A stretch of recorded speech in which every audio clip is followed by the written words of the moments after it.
Okay, here we go. For the first trade, I have Yandy Diaz to the Astros. My, oh my, how times have changed. It seemed like not too long ago, the Astros were well on their way to being sellers, but here they are, tied for first place in the AL West with a record of 51-46, playing great baseball for a while now. Now, if you go back to May, they went 15-14 after a bad April, 17-8 in June, and they're playing well again this month so far with a record of 9-5. Now, with the Astros, one area they could use an improvement in is first base. We all saw what happened with Jose Abreu. That was a disaster, and they haven't really been able to figure it out since then. They're 29th overall in Fangraph wins above replacement at first base. They've been rolling with guys like John Singleton. They've had a couple other players go there, but they're just not really getting a whole lot of production. And to me, I think Yandy Diaz would be a perfect addition for the Houston Astros.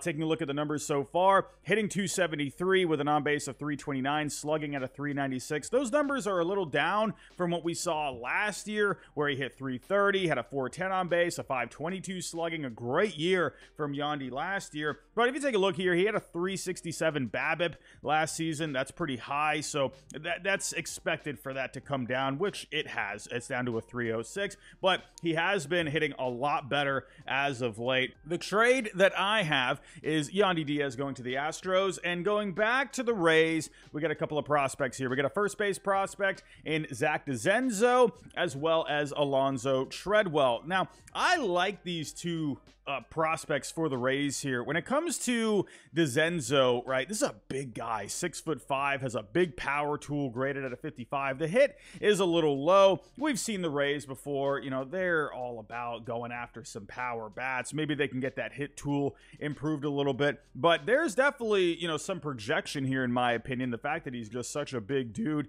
and we take a look at his numbers down in the minor leagues so far, you know, not bad numbers overall. He has a 765 OPS. We had a 914 OPS last season. So either way, I think that would be a nice solid addition for the Rays to get back. And then they also get Alonzo Treadwell. Not great numbers so far this year, has an ERA of 5.37, but once again, projection. We know the Rays, they like to get some high projectable guys. So this dude is massive. He's 6'8", has a good fastball, has a slider as well, has a curveball to go along with it. I do think there is more room to fill out here with Treadwell when it comes to what he can do, because he also throws a lot of strikes. So I think this would be a solid pitching prospect for the Rays to get back in this deal. But overall, Yandy Diaz, with the Astros playing a lot better, they're definitely looking like buyers at this point. Yandy Diaz, I think, would be perfect for Houston. Next up, I want to see Zach Eflin go to the Cleveland Guardians. How about the Guardians this year? They're having a solid season, 59-37 as of right now, leading the AL Central. But man, oh man,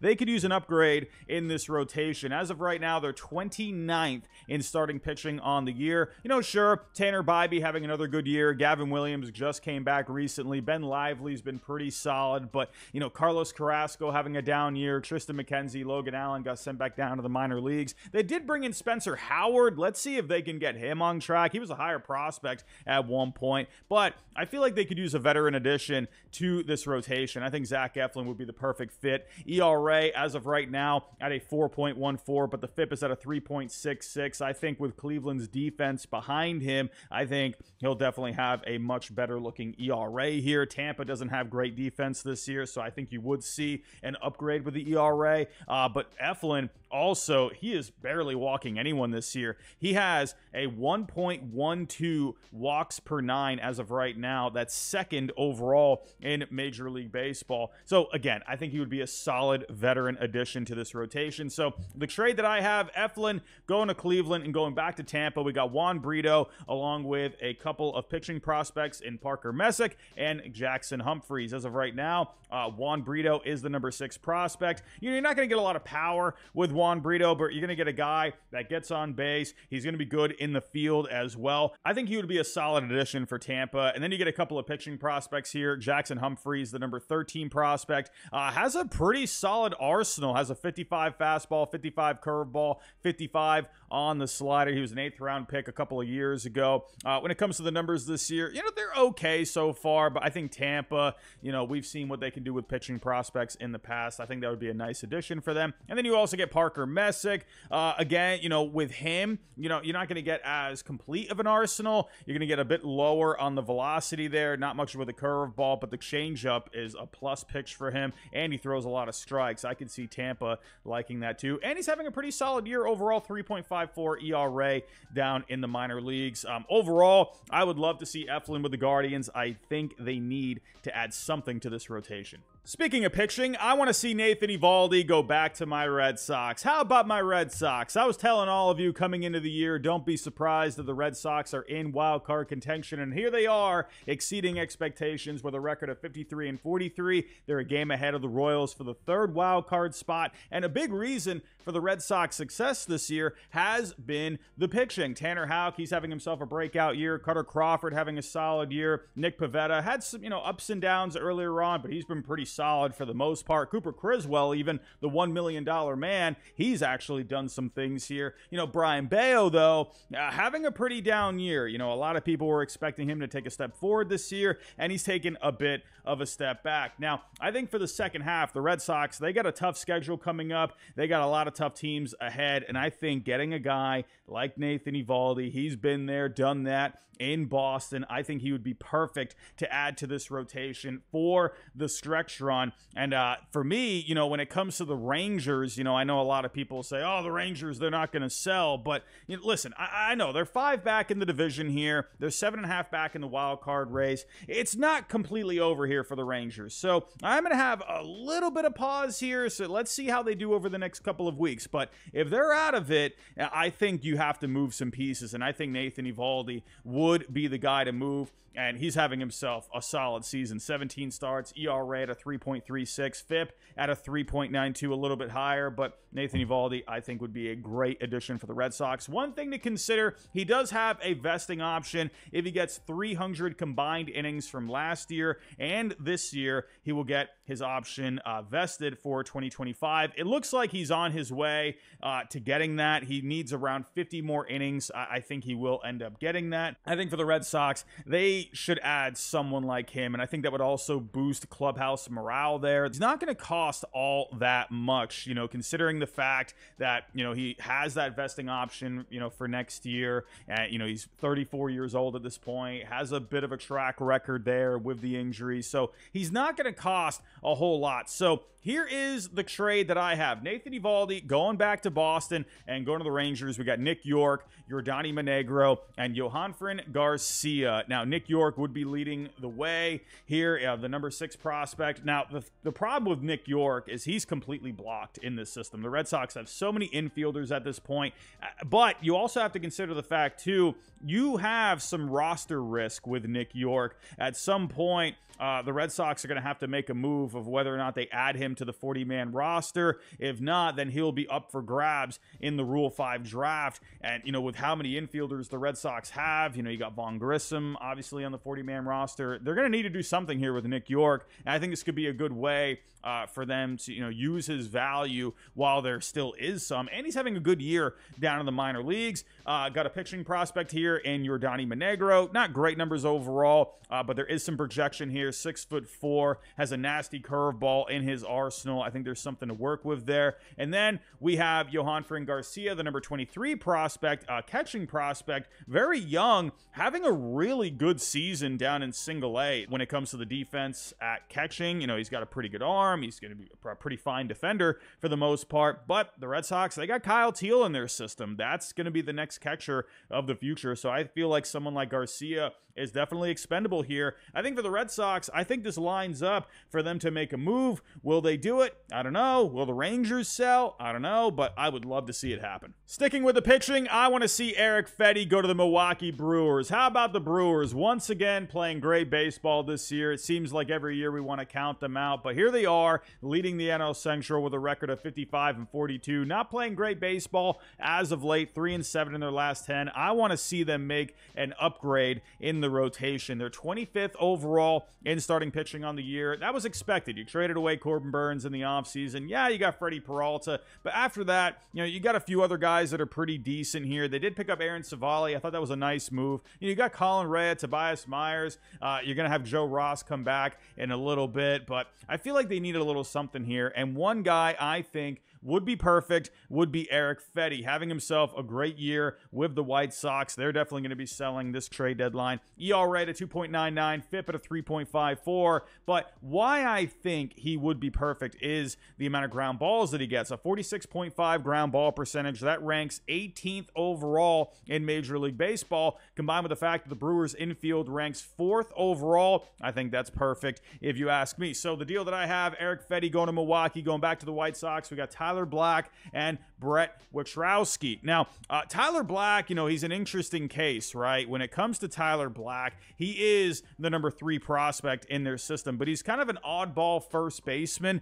at this point. He has tried other positions, but it seems like first base is where he plays the best defense overall. But when it comes to Tyler Black, there's not a lot of power with him. When you think of a first baseman, you think of a guy that can hit some bombs, and he's more of a contact-oriented kind of a guy. Has a great hit tool at 60. He has had a few games in Milwaukee this year, but down in AAA, having a great season, hitting 283, 859 on the OPS. Has 10 home runs this year and 13 stolen bases. So there is a little bit of pop there with Tyler Black. But, I think with the Brewers, and you got Rhys Hoskins there, Brock Wilken, he's going to be coming up the pipe here eventually in the next couple of years. I feel like Tyler Black is someone that can be expendable at this point. Brewers fans, let me know. What do you think about that? I'd like to see what you think. But then we also got Brett Wachowski, number 14 prospect, having a decent season at AA, a 3.97 ERA over 15 starts, has a good fastball slider combo, has a cutter, a changeup as well that could use some work. Doesn't throw a lot of strikes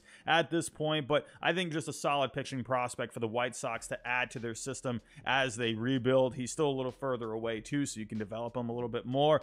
Now, when it comes to the trade market, this 2-for-1, it seems appropriate for someone like Eric Fedde, who just came back over from the KBO and he's having a good year. He's got one more year of control, so I could see maybe with the market, at the deadline, teams are always looking for starting pitching. The starting pitching market is a little thinner this year, so I wonder if maybe the Brewers would have to throw in one more piece. Maybe you could throw in someone like a Bradley Blaylock. You got someone like a Craig Yoho, the number 23 prospect. You got some guys down here that I think you could include to help seal the deal. Either way, I think Eric Fedde would be perfect for Milwaukee. Howdy, everyone. Real quick, just want to shout out today's partner for this video, and that's Mando. So we've been with Mando now for a few months on this channel, and I still think they have some of the best smelling products on the market. This deodorant is easily one of my favorites of all time. No joke, I put this on in the morning and it lasts me all day. I can do stuff for the channel, and then I can go run some errands, I can go to the gym, do whatever else, and I will still smell absolutely wonderful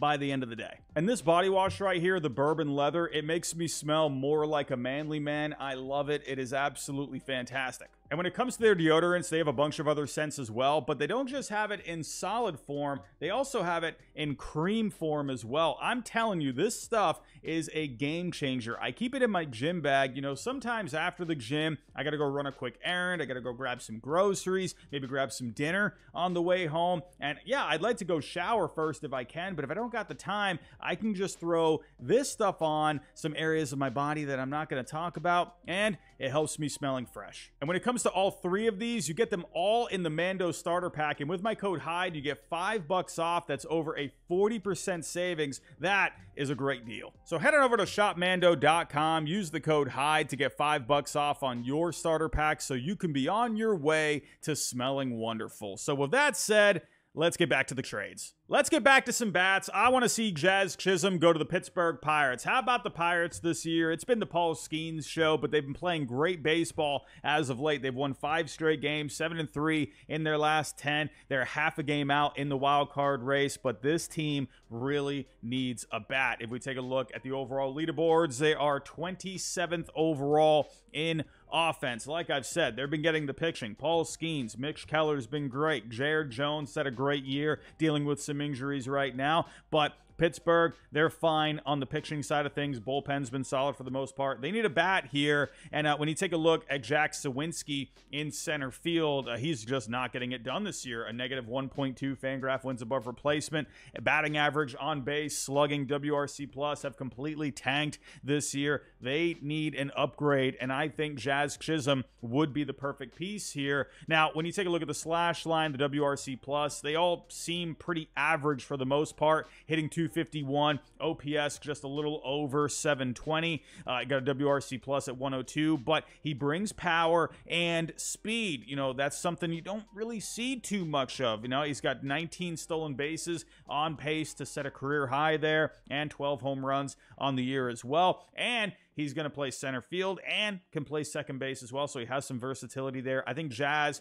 would provide some extension for this lineup, help take some pressure off these guys in the lineup, and I think this would be a good addition for Pittsburgh overall. So the trade that I have is Mr. Jazz going to Pittsburgh, and back to the Marlins. We got Termarr Johnson, Braxton Ashcraft,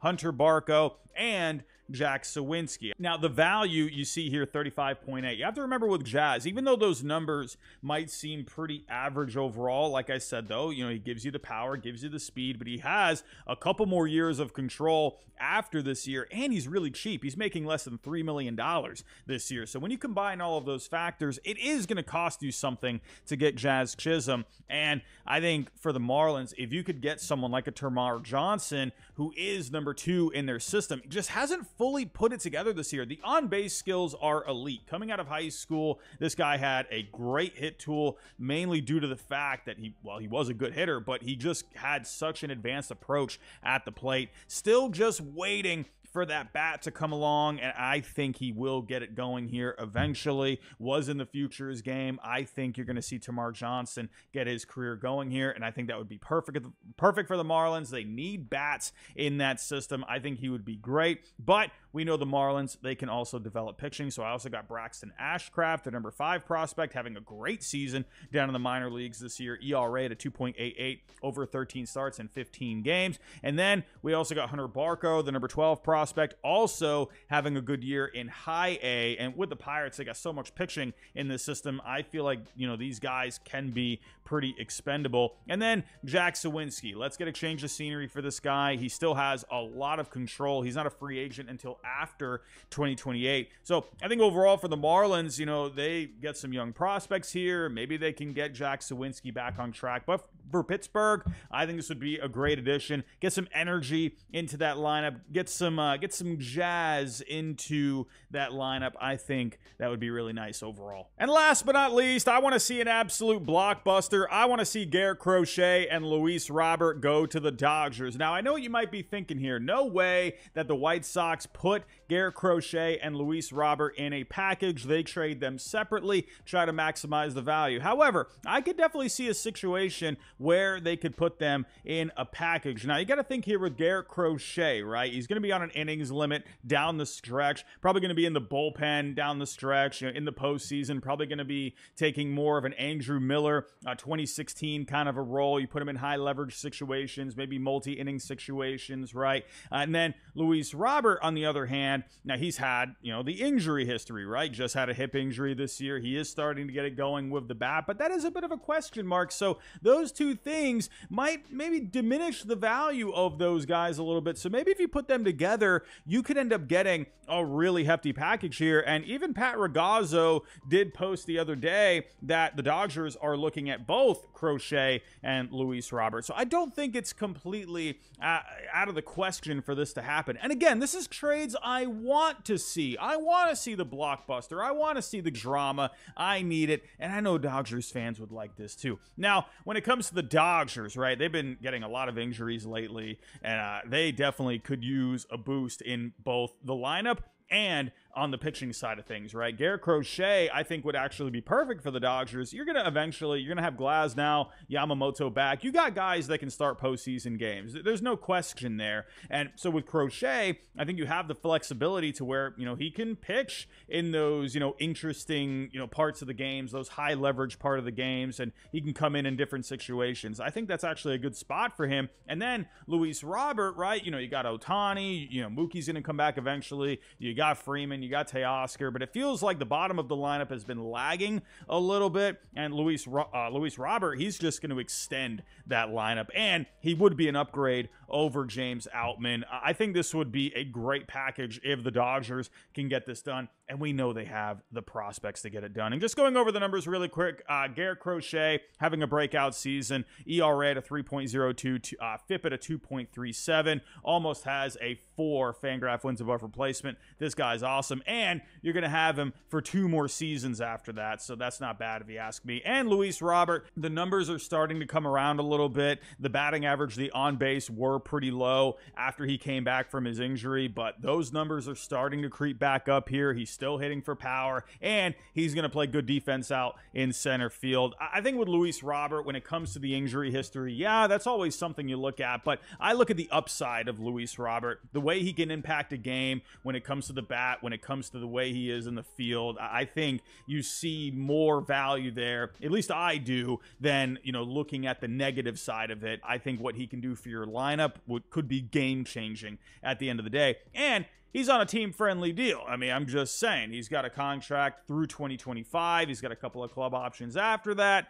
Sounds pretty solid, if you ask me. It's going to be very expensive for these guys, though, considering how good these guys are, how much control they have, and how little money they're getting paid. So, yeah, you're going to have to give quite a bit. So, here's the blockbuster deal. Crochet, Robert going to the Dodgers. I got Bobby Miller going to the White Sox with James Outman. So, you got 2 Major League ready guys, and then we got a few prospects. Dalton Rushing, they're number 1. You got River Ryan. You got Yoendry Vargas here. Yeah, this would cost a lot. Now, Bobby Miller, he got sent back down to the minor leagues recently. He has just been awful this year. He has really got to work some stuff out. The Dodgers, they have so much pitching signed up for the long haul, and, they could, and of course, they're getting Garrett Crochet back in the deal. So I feel like Bobby Miller could be someone, a young Major League ready pitcher that could just go right to the top of the White Sox rotation. I think that would be huge for them in the future. And then James Outman, he can simply just replace Luis Robert out in center field. Had a great year last year, had a 4.0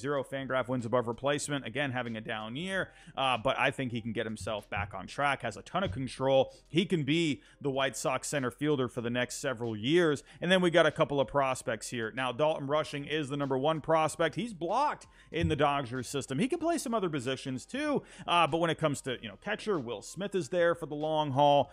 He could play first base, but you got Freddie Freeman there. So Dalton Rushing, where does he go? Outfield, third base? I'm not quite sure. So, Dalton Rushing, I think, would be an appropriate piece. He's having a great year down in the minor leagues. If not him, you can just do a, Josue DePaula. He is a little further away. Good bat with him. Then we got a good pitching prospect in River Ryan. Did miss a little bit of the beginning of the year, but he's back now. He's pitching well down in the minor leagues. This would be another solid pitching prospect to add to this system. And then I got Yoendry Vargas. You could switch him out for something else. I just figured, hey, shortstop prospect, very young, further away. This could be a guy that you can just stash away in the minor leagues for a while, and he has a lot of upside. So in the end, I would love to see this deal. I would love to see a blockbuster deal like this. This would make Twitter melt if this happened. Does it happen? I don't know. When it comes to so much value like this, I feel like the chances of it happening are pretty slim, but you never know when it comes to the Dodgers. But everyone, that's all I got for this video. Let me know what trades you want to see. Let me know what you think of these trades. I'm sure people are going to rip them apart. People are going to say these are terrible. But instead of doing that, let me know what you would do to fix a trade, or let me know some alternatives. Maybe, some of these players going to different teams. Let me know what you think. But everyone, that's all I got for this video. Thanks for watching. If you count on the way out, hit that like button, subscribe if you're new, and I'll talk to you next time.